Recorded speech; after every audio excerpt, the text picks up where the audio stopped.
Have you ever wondered how your dog sees you? When he stares at you, what goes on in their mind? Do they think you are a dog of a different species? Do they understand that you are a human? Which category do they store that information in their brain, and can they distinguish the difference between humans and dogs? Well, it turns out you are not the only person who has asked this. In fact, for many years, scientists have been trying to understand how dogs perceive their tutors or other people, and the answer is quite specific. The first thing you'd want to know is whether dogs even have a clear sense of what a dog is, because if they don't, the rest of the question falls apart. In 2013, a researcher in France named Dominique Autier-Darion decided to find out. She took 9 pet dogs and ran them through a setup that was, on paper, very simple. 2 screens, side by side, photos on both. The dog walks toward the screen with the dog face on it and gets a treat.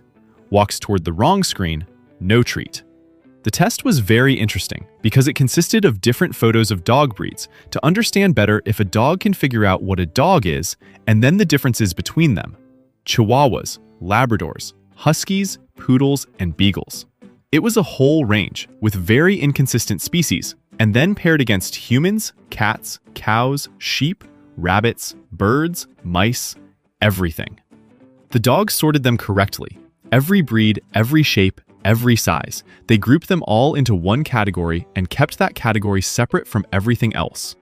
A beagle and a poodle don't look anything alike, but the dogs knew they were the same kind of thing, and they knew none of the humans belonged in there.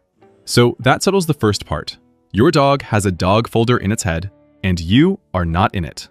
But not being a dog only covers the first part of the problem. Your dog doesn't know what a human is. It has no concept of species in the way we think about species. So what is it the category they put us humans into? The clearest answer comes from a long line of work out of Hungary, led by a researcher named József Topol. His group spent years running attachment tests on dogs, the same tests psychologists use on human babies to measure how they bond with their parents. And what they found, even in puppies as young as 16 weeks, was that dogs show a specific kind of selective attachment response to their human caregiver that looks similar to the bond between an infant and its mother. Now, the natural question is, well, is that just because they grew up around humans? That's a great point, and Topol's team realized that as well, and that's why they ran the same experiment with wolves, a species genetically similar to dogs that could bring more insight to the study. They hand-reared wolf puppies from a few days old, fed them, slept near them, did everything you do for a dog. And the wolves never quite developed that bond. They tolerated humans, they were affectionate even, but they didn't use their humans as a safe place to come back to the way dogs do, automatically, without anyone teaching them. The conclusion is that whatever category dogs put humans into in their brains is not a category that wolves have. It's something specific to domestic dogs, and it appeared somewhere along the road between wolf and dog, at some point during the last 30,000 years or so since dogs became domesticated. So, what category does your dog classify you in? You are a being your dog has known since about the time it was born, or at least for a very long time. You smell consistent, you produce sounds that mean things, and over time they have learned which sounds mean food, walk, or that someone's at the door. You control most of the resources in their life, when they eat, when they go out, which door is open. You're predictable in a way other animals aren't, and when something goes wrong, you're the one they go after.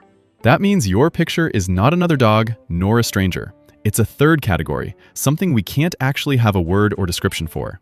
Some researchers describe it as functionally similar to a parent, not because dogs think you're their mother or father in some literal sense, but because the role you play in their nervous system is the role a parent plays for a child, reliable, central, the one they orient toward in life. There is another piece of information that can help us better understand this phenomenon. You have certainly heard about the mirror test. It's a classic test for self-awareness in animals. You put a mark on them somewhere they can't see, sit them in front of a mirror, and watch whether they touch the mark on their own body or just on the reflection. Chimps, dolphins, and elephants all pass it. However, dogs fail it. They sniff the mirror, lose interest, and walk away.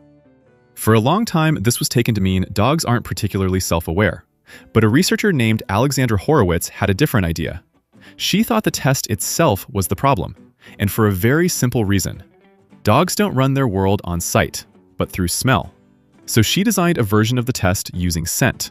She presented dogs with their own odor, sometimes with something added to it, sometimes not. And the dogs spent significantly longer investigating their own scent when it had been modified than when it hadn't.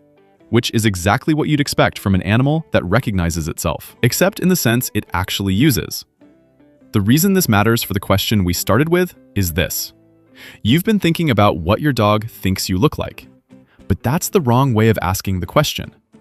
Dogs have around 300 million scent receptors. You have about 5 million. When your dog is figuring out what you are, vision is actually a small part of the work. Your face and body matter, but it is the smell doing most of the heavy lifting. Which means the version of you that lives in your dog's head isn't really a face on a body.